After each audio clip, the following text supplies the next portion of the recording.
and welcome on in to the Mental Health Hour. Um, we have a very great show planned for this evening with an awesome guest, one of Gemini's good friends, and a good friend of most of you out there that Mhm. watch the show. Gemma, how are you today? Not too bad, not too bad. It's been busy leading up to Christmas, obviously, but not too bad. Can't complain. Awesome, awesome. I got all the Christmas shopping done, or still going? Couple of things to get, but mostly done, mostly wrapped, so we're all right. Right on. Well, welcome on in to everybody as you trickle in, and welcome to the replay viewers as well. We are excited to have our good friend Bryan on tonight. And in talking with this guy, uh, he's got some great stories and some great, we've had a lot of great conversations. Hey, Lindsay, welcome in. We're talking resiliency tonight, and resiliency is a very great topic that I can't believe we haven't touched on yet. Mhm. Um, so we'll start tonight just going over a little bit about resiliency and what it is, what it isn't, what it means to the three of us, and then we'll get into some conversations with our good friend Bryan. But without any further ado, I think we should bring on the guest of honor, and Mhm. we'll welcome in Bryan Ramirez to the show. Hello, Bryan. How are you? Hey everybody! Thank you so much for going ahead and welcoming me onto the Mental Health Hour over here. Thanks, Tim. Thanks, Gemma. No Awesome. It's worries. great to have you along. And you are officially our first guest on Twitch, so that's exciting. That's exciting. That's awesome. Hello, Hattie, Michael, Joseph Murray. Always a pleasure to see you guys in the comments, and thanks for stopping in. So, resiliency.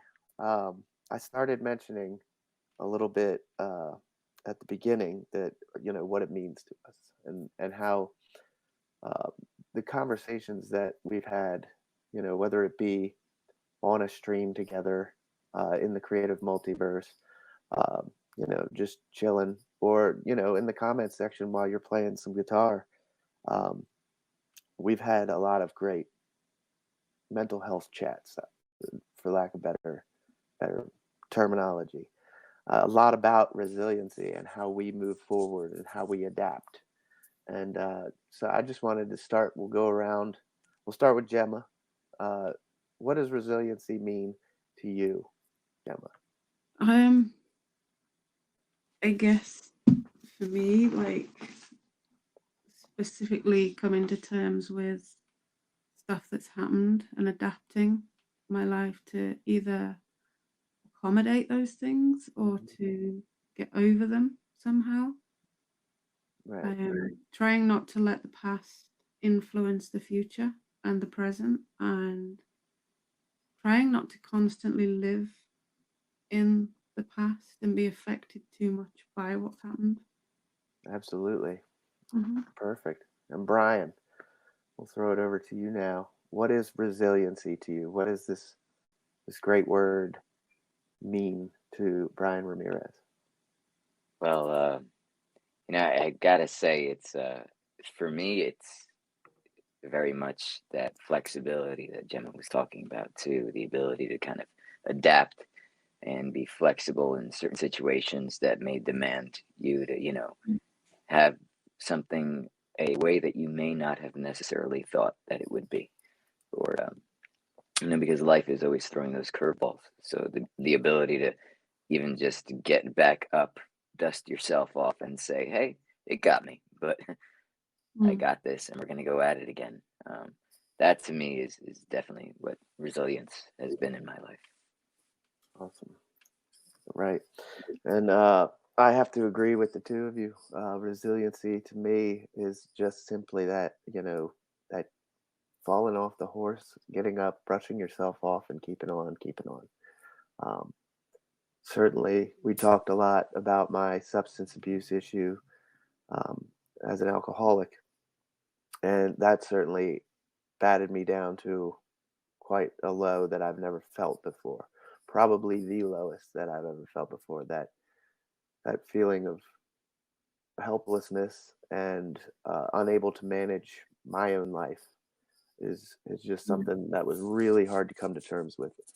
It's basically saying that I can't do this by myself. I can't be trusted to run my own life. I need help from a higher power or a mentor, um, somebody that knows more than I do. And that's something that I think we all struggle with in some way or another is being able to let everybody or let anybody else control what you do. Um, Basically, letting go of the steering wheel, moving to the passenger seat, and letting someone else drive. Um, I know I personally like to drive when I'm in a vehicle. I'm not the Mm. best backseat rider, you know. So it's stuff like that. Molly, welcome in. Good to see you. Um, so real quick, we'll just talk for a minute. Resiliency, defined by psychologists as the process of adapting well in the face of adversity, trauma, tragedy, threats, or significant sources of stress, such as family relationships and problems with like a significant other. Serious health problems, workplace problems, financial stressors all play a part in it. And resiliency involves bouncing back from these difficult experiences, um, eh, which can involve profound personal growth. That's a great talking point there, Bryan. How much in your life so far, when you've felt that bouncing back, that you've experienced some sort of trauma in one way or another, that bounce back, where does that hit for you on personal growth? That's an amazing way to frame that, and it's beautiful because that's really the biggest opportunity that we have is when we're at our darkest moments and facing adversity that we haven't faced before, that we realize that deep within us there's that light that's still shining, something that's burning bright, that's pushing you even when you might not think you have it in you. So at a very, very young age, you always look to your your parents or your grandparents and the people that take care of you to be that support network. And I'm very proud of that. I was fortunate and blessed, to have some grandparents that were immigrants that are self-taught, and I have my father who overcame so much adversity on his own, including my mother when they came out of living in the Smith housing projects in New York, and you know studying hard to be uh, be providing a better life for what they thought they could have in the future, Hmm. to escape that poverty and to have their own home. So the first real um, uh, thing that happened to me is that knowing that I was just 6 or 7, and it was when my parents had finished closing on a house, and everything was lining up to be that white picket fence, just so picture perfect, thinking, wow, a Puerto Rican like me coming out of Newark and the Smith projects may be having a chance, with my mom and dad at this home life, this thing. When suddenly they started having health issues, and then came all of these emotional issues, and it really, I had to I had to take a look at my life through a very, very different, maybe even adult lens at Hmm. that age, to kind of see, take inventory, of what was happening, to feel better Sure. about myself. But I think what came out of that was a sense of independence, knowing that I played a Mm. role in the family too, and that just as much as I relied on my parents and my grandparents, that I saw that I meant so much to them, and that they were also fighting for me. Oh, wow. Yes. Very good. This is a great start. I like Mm. where this conversation is heading. We did talk briefly prior to the show, and I kind of hope we can get a little bit deeper into that. If whatever you're comfortable with, as always, we welcome our guests in, and um, and are grateful for every guest we have that comes in and wants to share their experience, their strength, their hope, um, with our audience members and the replay viewers, just as important. Gemma, did you have anything to add in, or a question for Bryan as well? Um, Not really questions, because I know that when he's ready, he's gonna. Because, like you say, we spoke about it, so we know where it's gonna like head. Just when you're comfortable and stuff. But I can relate to the having to be quite independent from like a young age and stuff. Like I certainly felt I had to grow up before my time for certain things, and was at some point effectively looking after my brother, even though I was a child. So yeah, it really is trying to adapt to the hand you're given, the hand you're dealt, and trying to keep going.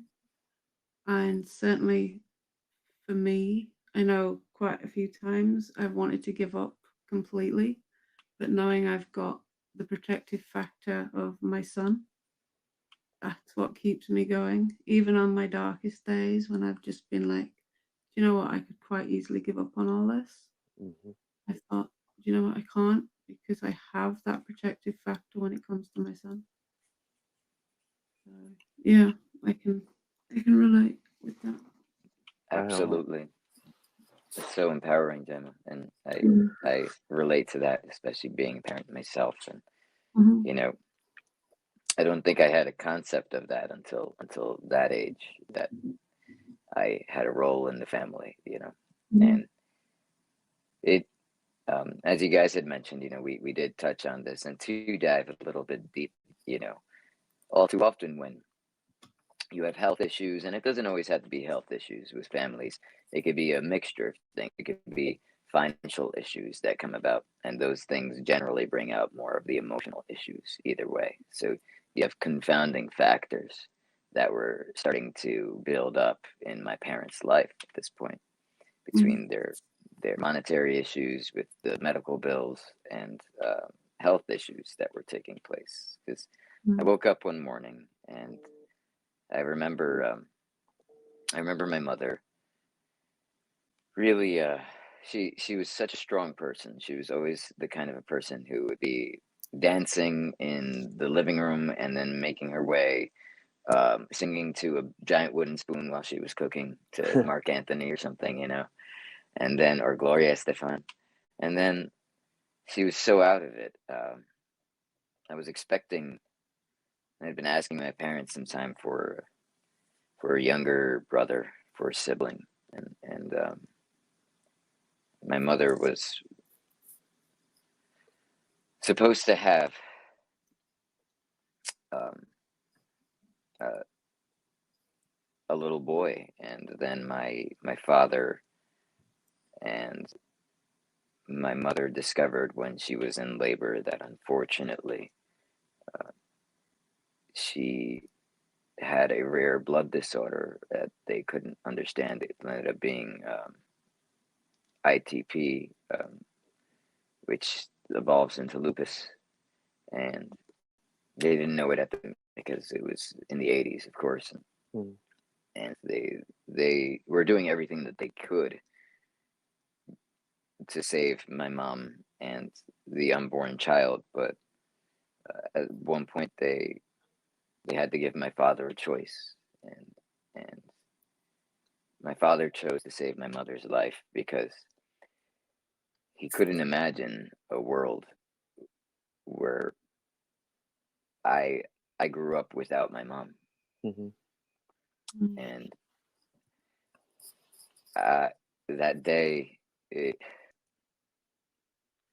they came home, and of course we were all heartbroken, but at the same time we were also left with all of these questions, all this uncertainty, and that contributed to a lot of the stress and the emotional issues that they were facing. I'm sure all of our parents have really grayed over the years, and we've looked at pictures of presidents from when they've been inaugurated to when they're out.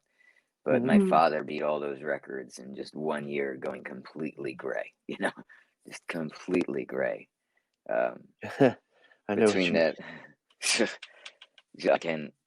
it's debilitating because as much as I was seeing him and he was stressed and he was letting it affect his emotions and he was having outbursts of anger because he also grew up in an emotionally abusive and a physically abusive household. So it was difficult for him to control himself. And in those times, it got more trialing, but as quickly as it became scary, we were all just as humbled Hmm. because he was followed up with another serious health issue where he was diagnosed with cancer, Wow. and that cancer would render him sterile. And my mom being practically unable to have kids because of the ITP and it rendering her unable to stop bleeding, there was no chance that I would have a sibling really. Yeah. So I thought here there's no way, no light at the end of the tunnel, no way to Mm. see any way out of this, not the life that I imagined, you know. Yeah. And I don't think it was the life that my parents had imagined either. They were very, very emotionally distraught, and they were just trying to provide everything that they could for me at times, but they didn't know Certainly. better. They really didn't know. And once my father was diagnosed with cancer, he had to undergo chemotherapy for a year. And here was this huge, like he was like a big, like a strong guy. Hmm. He was strong. He stood tall. He didn't let anyone mess with him.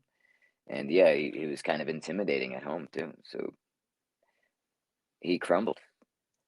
The chemotherapy, the heavy metals, it affected the way that he could hold his food. He went from this large man and he was skin and bones. He Mm. lost his Yeah. gray hair. Yeah. I remember when we talked earlier, you told me you watched the strongest guy you knew, um, like a superhero status, wither away. And I too can relate with that, as my father was diagnosed with lung cancer, and he was the first generation fireman in our family, firefighter, and everything I looked up to in my future as a firefighter, and that superhero status, and you watch them slowly just wither away, and it's rough. It really is. Mm. Thank you for really connecting with that, being especially the strongest guy that you ever knew, just Hmm. I'm not withering saying that away. our fathers and our mothers do the best they can, right? Like, for the most part, all of our families, we've had some issues along the way. There's bumps in the road, but they're still our mom and dad, and they're still that superhero status, at least to me. You know what I'm saying? Um, Mm. so um, yeah, but continuing in on this, Brian, I I wanted to touch on a few things. One, it seems maybe appropriate. It seemed really important for you to have a sibling growing up. Is that somebody to just grow up side by side with, or just a friend? What was the drive that you seemed very passionate about it? Yeah, I did, and I still am, and it's just so many crazy twists because I reflect on that a lot, and I grew up very blessed to have two cousins named Annie and Eugene who are till this day I'll say my older brother and sister, but for all intents and purposes are not blood related, and we were distant even though we only saw each other 1 day out of the week. I felt lonely a lot of the times. Hmm. I was also isolated because my father had tendencies that were in fact abusive, isolating my mother from spending time with a network of friends or inviting other kids over is also a part of Hispanic culture, not Hmm. having sleepovers, not not doing anything unless it's more family oriented. And since his family wasn't so family oriented, it was more of a practice for us to distance ourselves physically and do that stuff. But I saw at the same token um, how much they cared, and they placed an emphasis on it too. My parents, they wanted someone to be there for me after they were gone. They said, someone else that you could complain to about us. Yeah. But at the same time, I said, no one else knows what I'm going through. Yeah. No one else could help me when I'm upset at night and I hear, like, my parents arguing, or when I'm doing things. There's no one. I can't share those secrets. I can't talk about what happens here. And I was scared, so Yeah. I I I can't. understand. It's hard for me to talk about that next thing. Well, as always, take a break, take your time. This is a great conversation, and Gemma and I are grateful to Mhm. have you here. Gemma, did you want to jump in for a minute or two and share anything?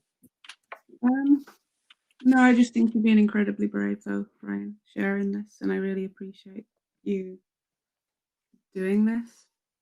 There are parts of what you say that I can relate to,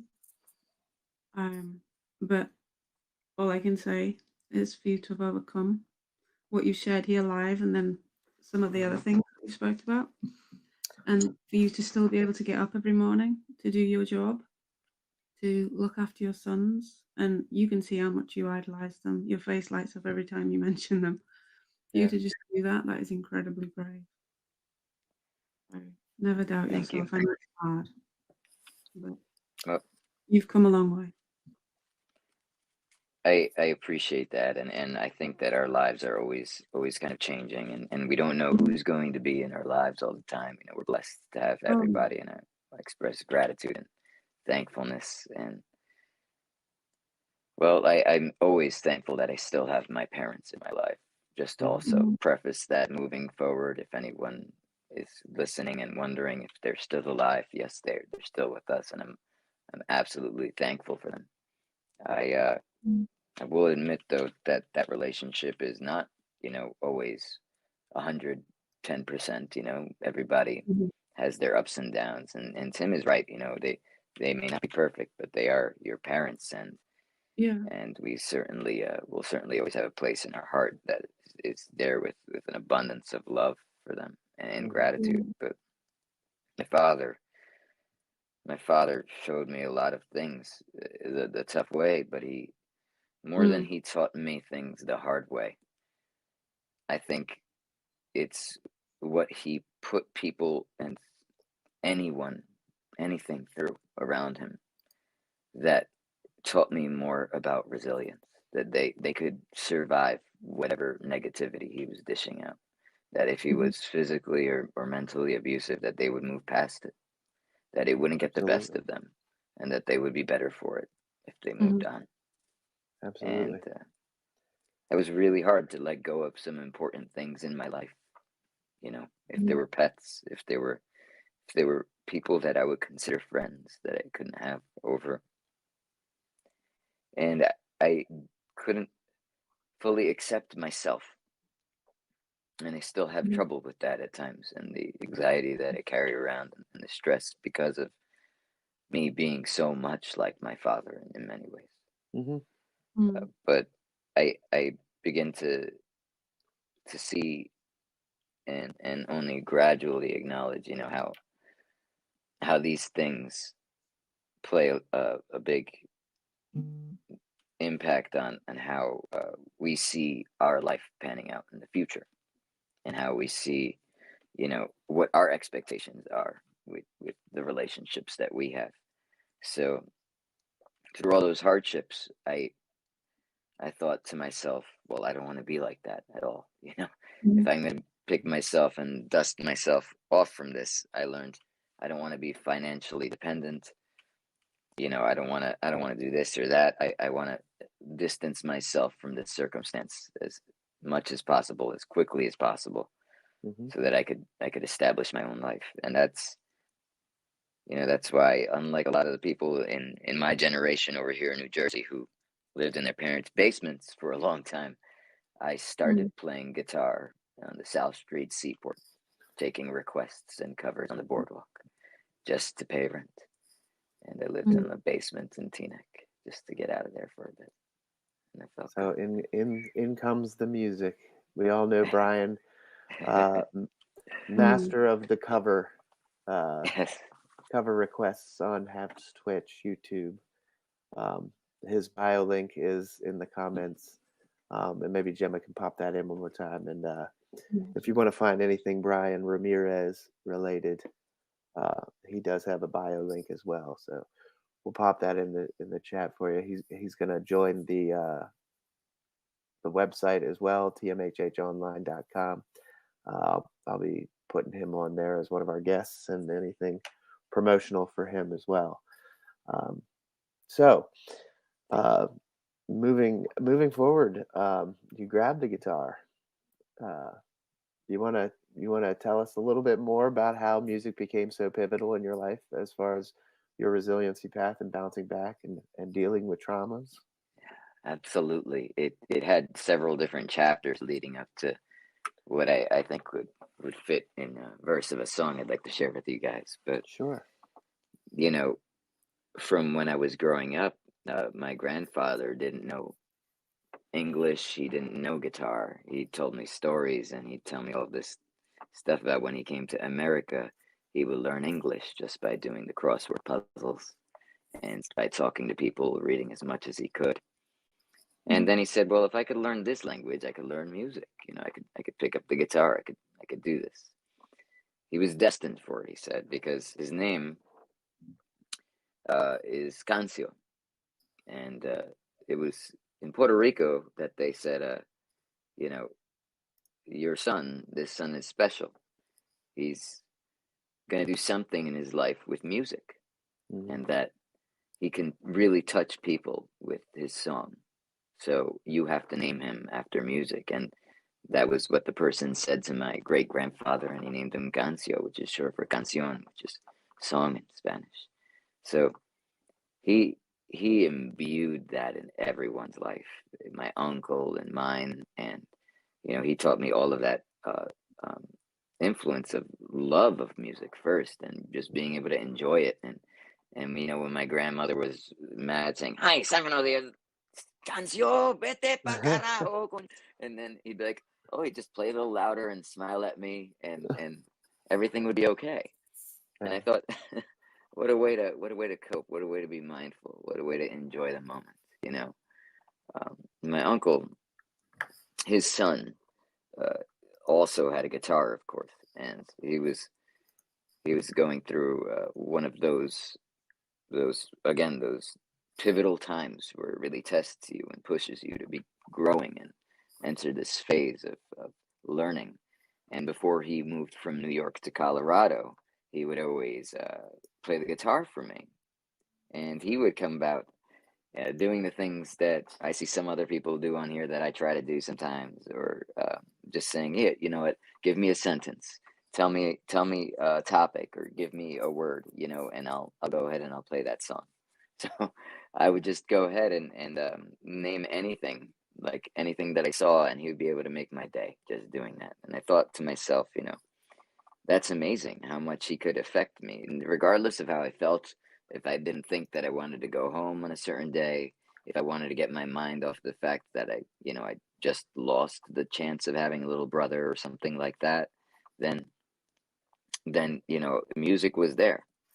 Then I remember my great grandmother, she was 104, passed away in Puerto Rico when I came back from seeing a Broadway musical with my parents, and they played Memories by Cats. Hmm. And I thought to myself, like, wow, the pain in that song, the way that the singer was able to express this anguish that I wasn't able to articulate into words, even to my parents. but they captured that emotion in just the tone of their voice. I knew at that moment for the rest of my life that what I wanted to do and how it spoke to me. And I started bawling. I just started crying in the car. Mm, And I think the only other people that could understand me were my mom, my dad, my uncle, and my grandfather, because they got music. They valued that in my life, and that was how I was introduced. You know. mm, Um, awesome. but yeah, the way it devolved, the way it developed, when I was coming of age, there was a lot more involved for sure. There was a there was a balance of things that were more healthy and things that were less healthy, and I think the healthiest parts came from the catharsis and the ability to just give up and relinquish some of the negative things in your life, or maybe learn from them and write them down and share them, so that Hmm. you could have that experience with others. And some of the Absolutely. other things, definitely takes you down a rabbit hole because music has its other habits. So I think it's a huge part of most all of our mental health. Music is, and actually, I think I saw Lucia is going to do a mental health broadcast tomorrow with Chris Gales about music as therapy. And we had you on, or I had you on one of my streams earlier to talk just that, how music is a therapy to you, and art. We had some great artists on. All of you guys did a great job, and I appreciate it. Gemma, Mm. she was in the DJ life. Um, we all express ourselves through music in some way, shape, or form, and can identify with a lot of songs. Gemma, how has music been for you? Um, it's huge to be honest, because sometimes when I get myself that worked up or that depressed, just listening to music really does help. And it wouldn't be the first time I'd put like my AirPods in and something and nearly fried my brain having it so loud. It's just a way of like, I don't know, like depending on the mood, it often defines what I listen to. I've got a very varied taste in music, Yeah. and sometimes just frying my brain with some music, um, it just helps to calm me down, things like that. And it's something that's always been in my life, and I've got playlists and things that I have that are specifically for that, like songs that have got meanings to me, because there's certain songs that I can relate to the lyrics and things, Yeah. and they've got such deep meaning for me as well. And I don't know, it's really helped. And there's often where, like, it literally happened a couple of weeks ago where I had to leave the house because I was just getting so fed up. And I just put my earphones in and went for a walk. And I ended up walking for miles, just listening to my music. And that was another way in which I coped with the self harm side rather than like harming myself. Sure. Just fry a few brain cells with the loud music and just walk and stuff. So it definitely helps. It's just such a great way to express all of everybody. I Mhm. think can relate with this. I myself, I'm a drummer at heart. I've always played the drums. There's not a lot of ways to express yourself through music on the drums. I mean, sure, you can go down there and beat the hell out of them, but yeah, as far as like playing a beautiful song, it's a percussion instrument. It's the heartbeat of a song, basically. So, um, yeah. Mm. I didn't realize that when wanted to be a drummer, and I was 7 years old, and I was talking about it. I still, I guess, thought that you could like play a song like on the piano, just on the drums. Um, but I use music to. I find myself explaining myself through other songs. Like when Right. my mom would ask, "What is wrong?" and I'd just be like, "Here, listen to this song. This says everything." you know. But Yes, it's absolutely. a great thing that you can write down originals and express yourself through that. That's amazing. Um, Thank you. Yeah. I absolutely feel what you guys are saying, and I'm interested. And thank you, everybody in the chat, and hello, even though I haven't said hi. I appreciate everyone tuning in, but I'd like to know, and just to throw the question out there to you guys and everyone in the chat, I really wonder how music affects you in those ways. But also sometimes, there's songs, especially around this time of year, that trigger me, that are absolutely different, or like, get me into different memories or remind me of certain things. So I'm going to go back to that before the end of this, because that's with regards to some of the quotation that I've shared with you, Tim and Sure. Gemma. I think that it feeds a lot into that quote, but I'd really like to know how people feel about that, because just as much as music could be selected, that mood, that groove that we're into, it's also a big part of what stimulates us, what turns something on and off, what reminds us of a distant memory at times. Hmm. But yeah, I did I did use that as I can't think of the word, I guess an instrument to grieve, like literally. And I remember writing a couple of very downtrodden, hopeless songs about my father. But then I decided to write in Spanish.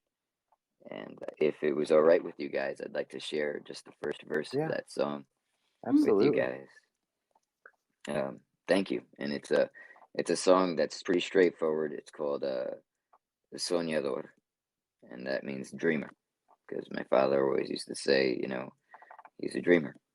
And um, yeah, Yeah, I'll just play it for you. we'd love to hear it, ladies and gentlemen, on the Mental Health Hour. A little music for us. Bryan, take it away. Thank you.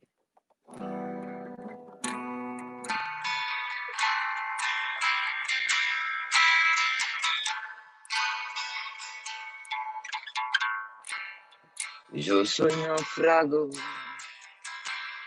en este mundo, pero mis momentos y recuerdos en mi vida fueron profundos y mis sueños eran sinceros. Para criar dos buenos hijos, sustentar amor con mi preciosa, eso es la vida de mi padre y los deseos de la boca. So this is a song that I wrote about my father. That was the end of the first verse. Sorry for not being able to explain that as I could in English as well as I'll try to now. But Okay. it's about feeling shipwrecked in this world, essentially. Remembering still that you have these moments, secrets, and dreams that you want to hold on to, and that they're sincere, uh, and that in his life, the most treasured things for him are to just get by trying to raise two sons and sustain the love that you have. And I said that was the wishes of my father. And I elaborated on it throughout the rest of the song, talking about how he tries to balance the flame of his emotions with everything else that's dousing his life. And in a way, with himself, playing with his health, playing with anger, and still struggling and still fighting back to be the calm person that he is today, to be the person that he is healthier today. And That's my mom awesome. as well, to That's have real. overcome a lot of those things. It shows me that I was grieving at that point. It was okay for me to not be angry and write these angry teenage angst songs against my father anymore. Sure. That it was Sure. okay to be sad about what happened, but to let go of it and to say, to acknowledge that there was hope, that there was a way, maybe that there was a different future that I imagined, because life isn't going to be perfect or how we always expect it. but when you have the ability to, see things with elasticity, with that flexibility that we were talking about, you could really reframe life to be able to enjoy it so much more, to live in that moment. Like Hmm. Gemma was saying, not being Mm. stuck in the past, which is so toxic at times. Yeah. And yeah, that's So it definitely sounds like, as I was saying with my own father, like, yeah, there was some bumps in the road. Um, and Hattie was nice enough to share a comment earlier about her father, and the temper. Um, yeah, my old man had a temper too sometimes, and um, Mm. I feel like we could all kind of sit and share stories about that, but we know exactly what our parents are, and how important they are in our lives, as you were saying. And um, thank you for playing the song. That was awesome. Um, I did want to take a quick moment to welcome everybody that's popping in. Vegan Doe, welcome on in. TJ, we've shared pleasantries. I saw somebody else slip in. Tracy and Danny Bruno's here. Um, it's great to have everybody here. This is the Mental Health Hour on Twitch with Bryan Ramirez. We're talking resiliency this evening. Um, and as Bryan stated, if you want to share anything in the chat about your resiliency or what that means to you, and how you use music in your life to, Mm. um, as a tool in your toolbox, basically. But we are at the 42-minute mark, Bryan. Got about 20 minutes. We can, if you would like to continue on your story, that's more than fine. Or I have a couple of questions, whichever you feel comfortable with. Please, this is your hour show here. And which direction would you like to go? I appreciate it, that. I'd be happy to just tie up the end of my story quickly, Sure. with maybe, because there's no real ends to a story, but just a note to leave people with, and then absolutely, I love to hear your questions, because we could just go all night. I know we have awesome dialogue, and anybody else in the chat, of course. So, Yeah. um, but just to leave off from that experience, it's that I shared regarding my father, and the song, and healing, and Hmm. being mindful. I think it's important for us to be on a continual journey of growth, and that it's not over with just forgiving one person or ourselves, or an experience. It's just a constant way for us to constantly acknowledge ourselves and the growth and the changes within us, so that we could continue to love ourselves and others in different ways, and we could appreciate life a lot more profoundly.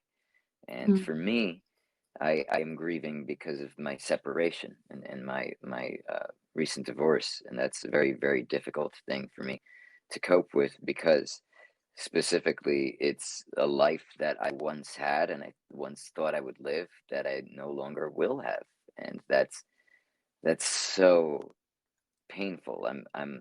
That part died, at least in the way that I thought it would live.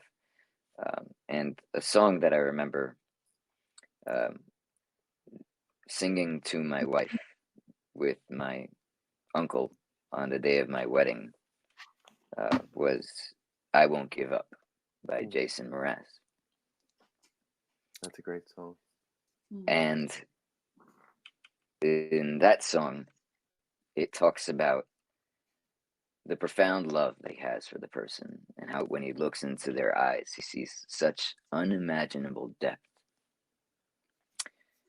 And I let go of a lot of that, through my own journey, uh, and the journey of discovering myself. But there was one part that I didn't want to let go of, Hmm. and it was my sons. Obviously, I love them with every beat of my heart, and that it still had so much meaning to me, that that song. And realized after therapy that I had gotten knocked down pretty hard. I didn't think I would recover for a while financially, or that I thought I'd be uh, just going down the rabbit hole with further bad habits. Mhm. But I didn't.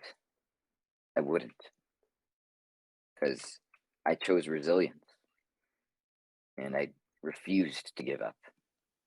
Just like Gemma said, when you have your kids, that's just a miracle. Mm. And I didn't get to touch on the fact that I have a younger brother, and he is a miracle, you know. And to share the lyrics that mean the most to me now, instead of where I would have dedicated them to who's now my ex-wife, I understand that these have such more profound, deep meaning for my son. Because Mm. even after you could give up on a marriage and you could give up on certain parts of your life, you don't have to give up on yourself, and you don't have to give up on the people and the things that matter the most to you. Because you, just like I learned at the age of 6 when I was powerless, and just like I'm learning again now at 36, you matter to people. Mhm. And the lyrics are, I don't want to be someone who walks away so easily. I'm here to stay and make a difference that I could make. Because our differences, they do a lot to teach us how to use the tools and gifts that we've got. Yeah, we got a lot at stake. And in the end, you're still my friend. At least we did intend for us to work. We didn't break, we didn't burn. We had to learn how to bend without the world caving in, and had to learn what I've got, what I'm not, and who I am. I won't give up on us. Beautiful. The great Mm. Jason Mraz. Um, just some amazing words there. Music is poetry, um, Yeah. and it's an art form all in itself. Um, Especially from someone like Jason Mraz that knows how to write some key lyrics like that that just hit home, and that's what allows us to interpret our feelings to Mm. others. Like I was saying earlier, how I uh, used this to, like, here, mom, this is how I'm feeling, or here, wife, etc. Um, Mm. but yes, uh, very good, very perfect, and thanks for sharing that along with us. Thank Um, you. Appreciate that, Tim. Jen. so one thing I wanted to touch on about resiliency, um, and Craig, good day. Lucia, welcome in. Hey, Um, Lucia. I saw that cabeza rodilla move. I love that. um, by the way, folks, Lucia will be doing a broadcast on HAPS tomorrow with Chris Gales at, I believe it's 6 p.m. Eastern Time. Um, and we'll be doing a rebroadcast of this on HAPS tomorrow as well. Gemma and I will be in the audience if you want to pop by and say hello. But definitely, if Lucia is live with Chris Gales, stop by and show some love there as well. Looks like it's going to be a great episode, and I'm always looking forward to those. Um, so I wrote down two things as you were going through, and we have about 10-15 minutes. Um, Mm. we talked about it before, um, but the parenting from how you were past parent. I've been reading a great book. I passed it along to you, and in that book, there was something that really made me think, stop and think. Um, so when we're looking at these problems and traumatic events from the past, like you were talking about, um, your mom coming down with lupus and not being able to conceive, but then she did, and you do have a sibling now. But more along the lines of when your dad had to make that choice between mom or baby, uh, Mm. or when your dad came down with a cancer diagnosis of his own. Uh, did did you find at any point, or maybe you still are, when in the grieving process, or what have you, that you've held or harbored resentment towards them, maybe for making that decision, or for getting cancer? Just to elaborate a little bit on this question, uh, the book I'm referring to is Recovery by Russell Brand, and he went over a one of his inventory items for himself, and one of the resentments that he had to overcome was when he was 7 years old, his mom was diagnosed with cancer, and he didn't realize he was carrying that around for so long. So, if you understand what I'm getting at, the resiliency is moving forward from these obstacles. But are we doing ourselves any good moving forward and bouncing back if we're still harboring resentment? Do you have anything to add in on that at all? That's such an intelligent and thoughtful question. I could tell that you've certainly, had therapeutic insight when you ask something like that, because I think only when I began going to therapy myself was I able to admit that I did have resentment and acknowledge that.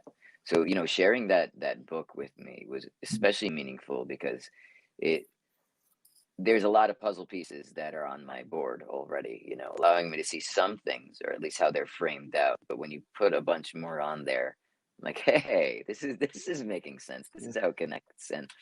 And for sure, I may resent at times and have discussions with my parents certain aspects still, like, Mom, why did you stay during this? If I was going through this, if you were being treated this way, what was the mental schematic that you were experiencing? How were you balancing these things, and how are you justifying them emotionally, or monetarily, maybe Hmm. even, or just to survive, with all the social constructs that existed between 35 years ago, it was a Yeah. completely different world. And I absolutely think a sense of compassion and empathy are the only kind of ingredients that I could move forward in a conversation that I could have with my parents, to have like a healing kind of a sense. But I can't. I'm a human being, Hmm. and I can't approach every conversation like that still till this day, to be honest. And neither can they, because though I'd like to think of myself as mindful, and of them as mature adults, we both have our instances where we're more reactionary. So, Hmm. you know, Awesome. And Gemma, how about yourself? Are you finding any points in time that you're still feeling or harboring a resentment from the past that you just can't get over? But I'm going somewhere with this. Oh yeah, for definite. I think the biggest thing that I'm like there's two of the biggest things that I am harboring like that, because I know we've all said about having parents, like it's no secret that I had abuse growing up, and I resent that happening. Um, Not because like my brother, that he never laid a finger on my brother or anything. It's always to this day made me think, why me? And for the longest time, my my dad would never admit that it had happened. He would, at best, he'd say, "Well, you deserved it." And the hardest thing for me now to come to terms with is the fact that my dad's got dementia, Hmm. and he says he can't remember half of it. And I kind of, this is going to sound really horrible, I think, but I kind of resent that, because he doesn't remember it. He, in his mind, has a clear conscience, where I still, to this day, remember it. I remember it happening, and I am very much aware of that happening and it impacting and influencing the way I am as a parent today. And then the other one is for my ex, the one who is the father of my child. Hmm. And this, again, it might sound horrible and it's not meant to, but I resent the fact that he got to walk away and live his life with no not a care in the world. If he wants to go out, he can go out. If he wants to go with friends, he can go with friends. He can do his job. He can live his life, even though he has 2 children, one to me and then one to another lady. His other son's considerably older now. Yeah, I'm the one that had to stay in hospital with him for 2 months when he was diagnosed. I'm the one that has to pick him up when he falls, wipe away his tears, watch him up overnight when he's poorly. And I don't get a break from that. So I very much resent that. But at the same time, I wouldn't change my son for the world. Mm-hmm. And as much as I think to myself a lot of the time, you know what? I wish, like, if I'd have known what I know now about him, then things would have been different. But then, would it have been different? Would I have had my son? Mm-hmm. And if I had have had him, if I had have had a son, but it was with someone different, he wouldn't be the child he is today. Right. So as much as I resent that, I'm also grateful for having that. And in a weird way, despite what I went through with him, I still love him in the way of he gave me a child. I am not Sure. in love with him. It's a very Absolutely. different thing. But I love him for what he gave me, even though he got to walk away and live his life as if he didn't have kids, basically. Yeah. All his social life and everything is Understand. intact. So I do resent that.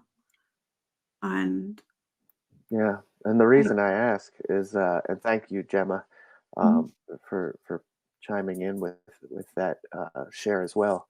The reason I asked that whole resentment question, not to bring a damper onto the situation, Mhm. but in reading that book that part in particular, it brought to light the program that I work, is realizing these resentments is the backbone of Mhm. a strong mental health, and what to do with these resentments and how to move forward from them, because we can be resilient. Certainly, we can bounce back from some tragedy or trauma. Whether we handle it appropriately isn't always the the best case scenario, but um, we can bounce back for sure. But then, how good are we from bouncing back and remaining resilient if we harbor a grudge or a resentment? So, really realizing these resentments and doing something Mhm. about them as well, just build that resiliency stronger, and we bounce back better. Does that make sense, Brian? Mhm. That's beautifully put. I think that that's right back to how you began it, to bring it full circle with growth and really, challenging yourself to get to, even in those darkest times, for them not to be a blemish on your soul, but to remind you about how much you could continue to bring light to you and to be that light in situation. And I think you're so honest about it being a struggle. So thank you too for sharing that, and also Gemma for sharing your vulnerability and your experiences. Absolutely. Yeah. And well, that has actually brought us to 1 hour. So we're gonna thank you again, Brian. We're gonna start wrapping things up, do a little promotional stuff. But first and foremost, thank you, Brian, for coming on tonight and sharing with us. We'd love to have you back anytime if you want to continue this conversation. Thank you. Thanks. I love it. I love our conversations. So Yeah. I'm all ears. Yes. I feel like there's a few guests Mhm. that we've had that we can have right back at any time and pick up right where we left off. And this Mhm. might be a two-part episode because resiliency does cover a lot in mental health. Um, and hello, Beardo and Weirdo in the house. Piano Man and Blaine. I believe we have a Beardo Weirdo tonight. It is Tuesday, tonight at 10 p.m. Eastern. So if that's the case, make sure we all tune in for the BWN. Um, and as always, we didn't get to see Ella, but she uh, messaged me earlier saying she's been so busy doing Santa's workshop for the bunny shop. She has taken a much needed rest tonight. But Mhm. www.mybunnyvalentine.com. Use the promo code FireDude15, and get 15% off. I believe there's a holiday one too right now, but I'm not sure what it is. Um, holiday rabbits. Bryan, did you have anything to add, or when are you streaming next? Where can folks find you? That kind of stuff. I know that, I've got to thank Gemma again for putting that bio link together. So, I'm on Great. practically every social media platform here, loving what's going on with Twitch. So I'll be absolutely tuning in to the mental health hour in the audience if you don't see me up here on that big screen at another later point in time. But if I don't go on randomly between your casts, just keep an eye out for me. Yeah. So thank you again for the wonderful opportunity, and I love you guys. Thanks for tuning in, everybody. Absolutely. And you're not out of here just yet, because I usually make our guests give us one piece of advice um, about the show topic. Resiliency was what we discussed tonight. And do you have any parting words for the audience, for the replay viewers, somebody that's going to tune in that might really take something from this? Um, might be looking Yes. for some kind of guidance in some way. Where can you leave them with? If you're dreading a decision, if you think you can't do it, whether it's college, escaping a bad relationship, or something, Mhm. you could do it. You're resilient. Give yourself the credit and take the leap, because if you don't do it now, it's going to be done for you at a time that is never going to be convenient anyway. So believe in yourself. You can overcome anything. You can, but you have to do your best. That's it. You do you. You do it the way that you were intended to. Um, I I appreciate everybody if you could take that to heart, especially with trying harder for your kids. Yeah. Believe in them. Whether it's a job that you want, go for it. Don't start tomorrow. You know. Perfect.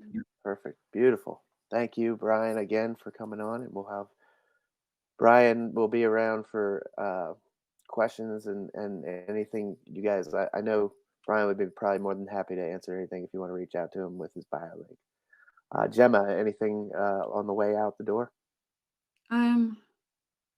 Just kind of the same lines. Grab what you want for your life now, Mhm. because if you don't and you just let life sail by, you'll only regret it later.